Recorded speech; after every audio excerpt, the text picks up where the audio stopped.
It's now time for warnings from and for the future. I'm Bert Schwuschenheimer. The year 2017. Methamphetamines are legalized in a desperate attempt to gain more members for the Church of Latter-day Saints, otherwise known as the Mormons. The state of Utah and the Mormon Church decide to legalize meth in order to get people hooked on the drug and then save them through the power of Jesus Christ. But it didn't take long for things to take a bad turn. 3 years after the legalization of methamphetamines, a new religious branch of the Mormon Church formed, calling themselves the Methmans. The Methmans, it's understood, continued to hold all the beliefs previously held by the Mormon Church. They just added meth. This branch of Mormons hooked on speed grew to an alarming rate. 2 years after the creation of the Methmans, a new religious branch formed, calling themselves the Morphetamons.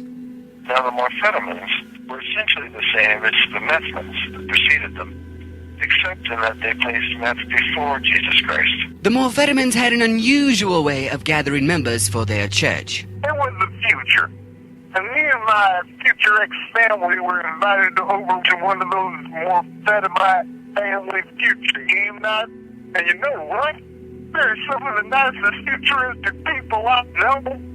They make me some of the best goddamn future cookies I've ever eaten, while converting my wife and daughters by getting them addicted to future meth. Then they held down future me and my future boy and neutered us, all while playing future Monopoly. Some of the hardest working future people you'll ever meet in the future. In the future. Not long after the Morphetamine uprising of 2022, a new and even more deadly, almost super-like meth was created. I knew super meth would be good, but dear God, save our souls. In 2023, the Morphetamines invented a new brand of meth called super meth. It was a mixture of nitroglycerin and blue whale testicles. Super meth took Utah by storm and then the whole country.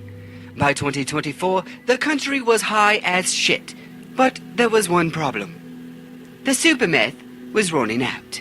When the blue whale went extinct, we tried everything. Humpback testicles, sperm whale testicles, bottlenose dolphin testicles, even my testicles. But it just wasn't the same. By 2025, the country was in a rage. People slaughtering each other to find what was left of super meth. Some would call this the zombie apocalypse of 2025. But a small amount of super meth would survive in a small mountain town in Utah.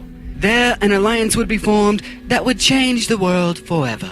These 5 strangers vowed to protect and use the remaining super meth by killing anyone who tried to take it. When the Mighty Methamphetamines first formed, they were just too much for us. They killed everybody, even me. These 5 strangers called themselves the Mighty Methamphetamines. The Mighty Methamphetamines eventually destroyed themselves. Having killed off the entire population of America and half that of Mexico, they turned on each other when the so-called super meth finally ran out. Perhaps it was the withdrawals. Perhaps it was the quality of the super meth that drove the Mighty Methamphetamines to utter destruction. And because of all these disastrous events, the United States was left open to be colonized by the French Canadians. I now declare the town of San Francisco to be called San Francisco. I'm Bert Schwuschenheimer, and remember, if it didn't happen, that means you listened. This has been Warnings from and for the Future. Next time on Warnings from and for the Future, we warn you about the great KY shortage of 2023. Until then, see you in the future. This has been a Schnick in the Mud production.